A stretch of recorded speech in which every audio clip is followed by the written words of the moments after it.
Hey everybody, Jeff Antoniuk here, the Digging Deeper Jazz video series. This is video number 5, Commando Jazz Skills.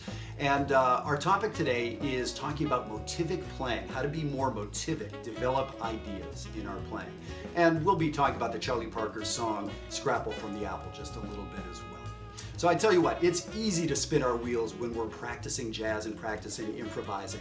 So to combat that, I've got a great exercise that we're going to be working with. I've been teaching it for years. It's a really good bang for your buck kind of exercise. And you're not even paying a buck, so it's going to be perfect. All right, Commando Jazz training.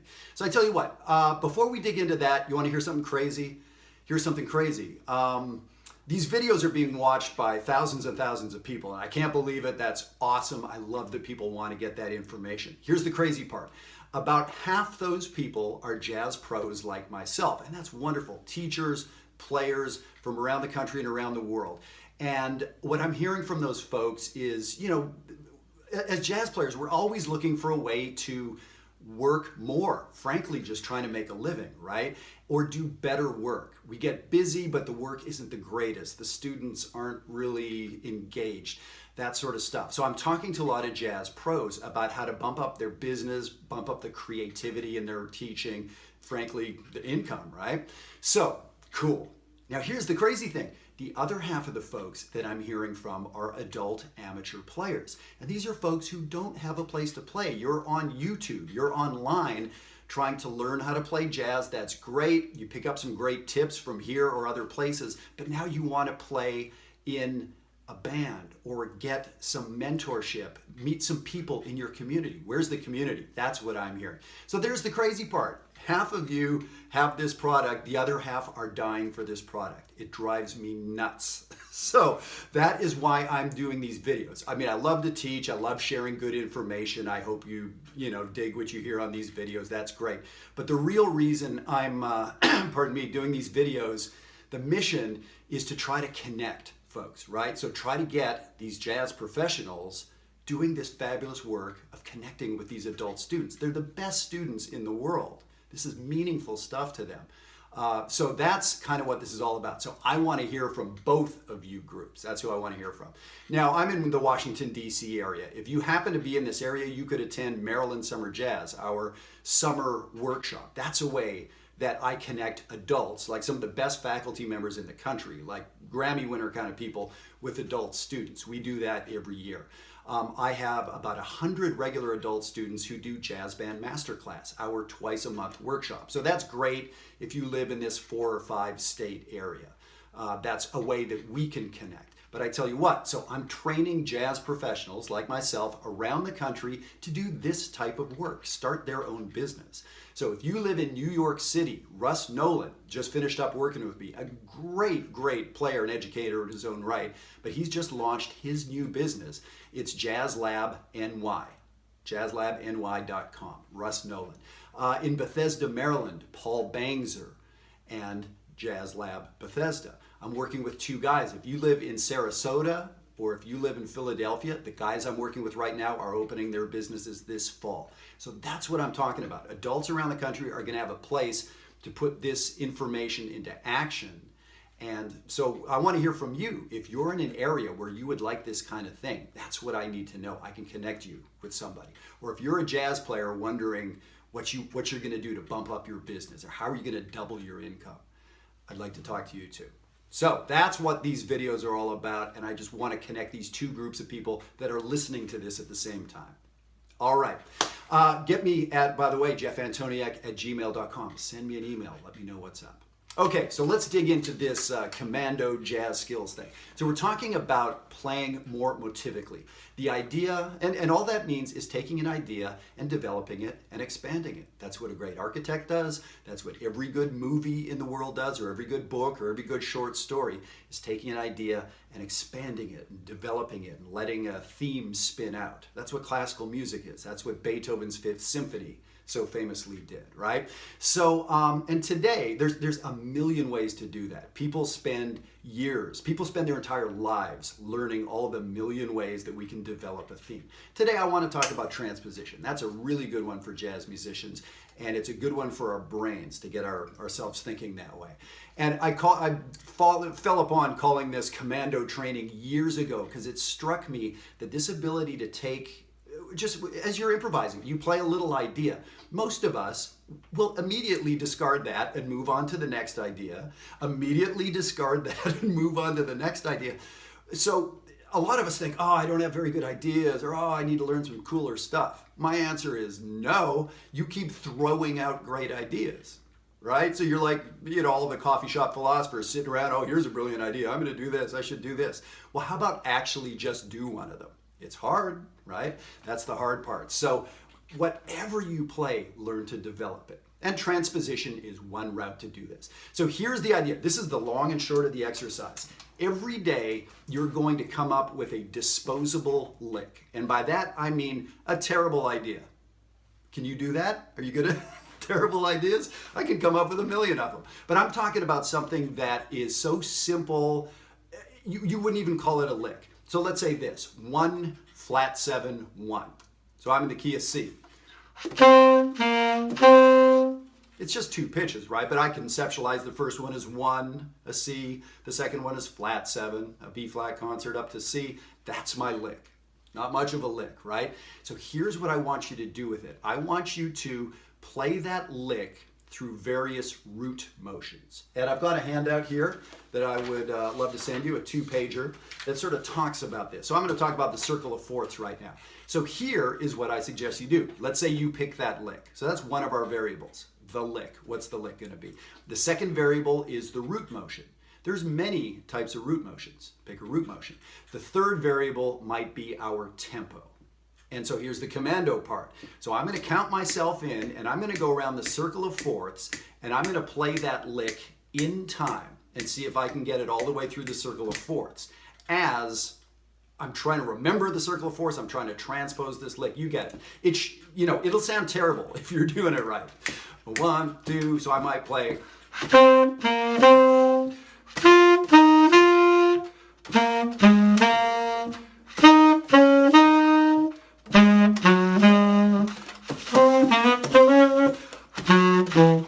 All right, so I faked messing up. That was faked.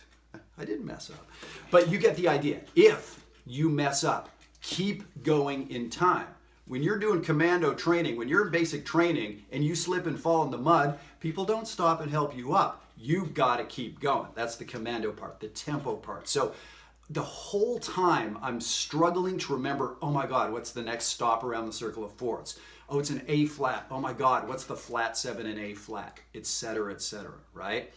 And so do this. Try not to stop the tempo. Now here's the thing. That was an easy lick for me. I can imagine coming up with, Lord knows, a difficult lick. Let's say sharp 5, 1, sharp 5, natural 5, 3.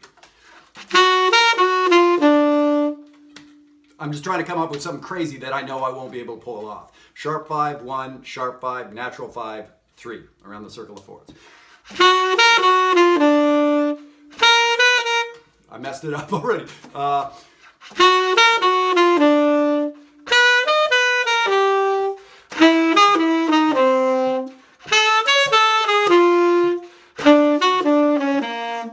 Etc. I was straining to remember what the next stop around the circle of fourths was with that lick. Am I ever going to play that lick? It doesn't matter. It's a disposable lick, right? So you'll find, so for some of us, just playing around the circle of fourths is hard. So your lick may be 1, 1, playing the root around the circle of fourths and doing that in time. Fantastic. Then move on to a harder lick tomorrow. 1, flat 7, 1, or 1, 2, 3, whatever it is, right? It's a disposable lick. You're never going to play it. So what it is you're tuning up your brain, your ability to transpose. You're hearing yourself play through these different root motions. And the basic training part of it is that we're making ourselves do it in time. Do it over and over in time. So, I imagine, I've never been a commando. I've never actually been a Navy SEAL. But, I hear stories. They give you your gun. Take your gun apart. Okay, put your gun back together. Okay, take it apart. Okay, put it back together. Okay, now I'm throwing you in the ocean. Take your gun apart, put it back together underwater. Okay, so now I'm going to shoot at you. Take your gun apart, put it back together. Okay, now I'm going to throw you, you get the idea. And that's the kind of training I'm after. So a little bit every day, it's this intense, oh my God, you're barely hanging on for dear life thing. Guess what that's mimicking? Rather than being on stage playing a tune. So when you find yourself and you play this cool little idea and it's like, oh God, what did I just play? Most of us don't even remember what we played to even be able to repeat it. Okay, well now can you play it at the next pitch level? Can you follow the chord changes? Can you transpose it into a hip place on that next? This goes on and on and on. So the variables are, what is the lick? And now I would say I developed them like an easier lick starts on the root. And maybe it uses the major scale. It just uses whatever you're comfortable with. A lick might be 1, 2, 3. That's your lick of the day, right? Next day, 1, 2, flat, 3. I can't believe I'm singing for you. So using those. So starting on the root, going down to the 7th. So a more complicated lick doesn't start on the root. You're thinking the C, but maybe your lick starts on the 3rd now. So you have to think, the chord or the root is C, but I'm going to start on E. Around the circle of fourths, the next chord after C is F. Okay, but you can't play F, you have to think what's the 3rd of F, right? So those of us that are more experienced, easy enough. It's like I did with that whatever sharp 5 thing I was doing. It's pretty easy after a while to come up with something where you're really at your wit's end and you have to keep doing it in tempo. So I would say if you screw up 5 keys in a row, keep going, keep your spot, because it's like real life, right? Don't get lost in the changes. So if you screw up 5 stops of the way around the circle of fourths, fine. On the 6th one, jump back in, right? This is a skill you can and will use on stage.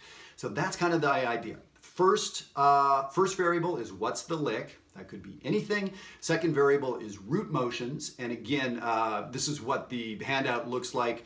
It's a list of some possible root motions. There's many, many, many of them. I've been using the circle of fourths as an example because it's such a ubiquitous thing in jazz, right? And the third variable might be the tempo. For instance, 1, 7, 1 that I was using. That's easy for me, as is the circle of fourths. How about if I try doing it chromatically?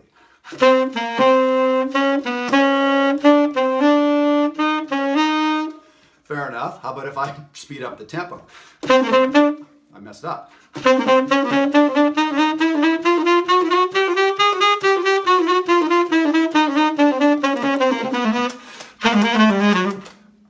There's a tempo where the simple lick and the simple root motion, chromatic, I can't do. It's my brain and my fingers are both seizing up.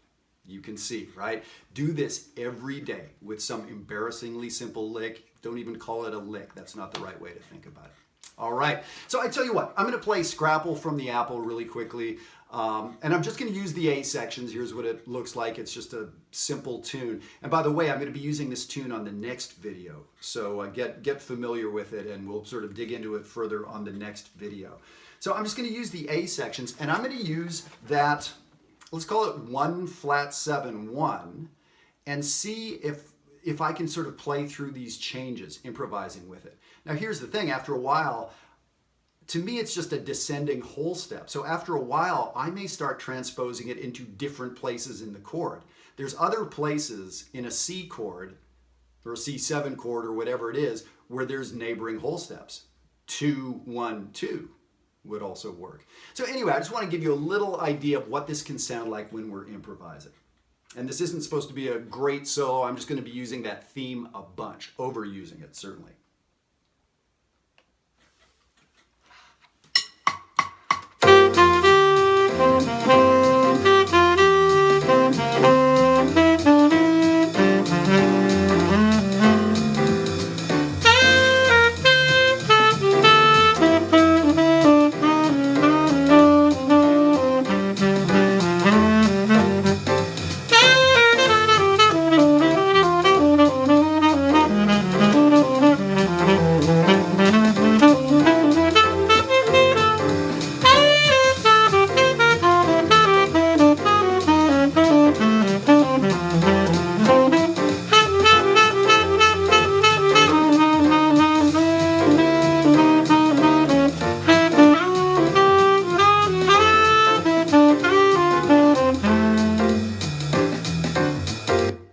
So I started taking it far afield. I started doing random transposition. So if you heard it getting out and or sounding bad, sort of two ways to say the same thing, that's what was going on. So I could spend a half an hour with those two notes and find interesting places to find where they fit. So part of it I might be calculating, oh wow, those two notes are a sharp 9 and a flat 9 on the dominant chord. Or I may be thinking, so that's a very intellectual way to think about it, and that's a great thing to remember. I will remember to do that on the gig tonight. Or I may be letting my fingers do the walking and playing more intuitively, I suppose, just kind of feeling my way through the changes, but developing my melodic sense. Oh, that sounded interesting. That was really out, but sounded interesting. Oh, that was really out, but sounded terrible. Don't do that one next time. So you see how this simple exercise is going to get your brain and your fingers really working, and it's all about motivic playing, right? So it's a great exercise. I've gotten a lot of mileage from this one. So I hope you try it out. And as I said, the next video number 6, we're going to be taking this idea and this tune and sort of expanding it a little bit. So email me if you'd like a copy of the PDF, the Root Motions PDF, or any of the other PDFs from the preceding series. By the way, the Advanced Jazz Learning Techniques series, the video series I did before this one, video number 5 in that series was on root motion. So you can check that out and we can dig a little deeper into what we were doing there. So thank you very much for tuning in. I appreciate it. As I said, we have these two groups of people that I'm dying to connect. So please contact me, whether you're a student looking for a place to play or looking for a way to expand your education, or whether you're a jazz professional and interested in the kind of stuff I'm talking about and how that could work for you. Love to do it. Please subscribe to the channel. And thank you for sharing these videos. Just let more people know about this stuff. I know I've got university professors who are using these videos on occasion with their students. I love that stuff. That's perfect. So thank you so much. Thank you for tuning in, and see you next time. Take care.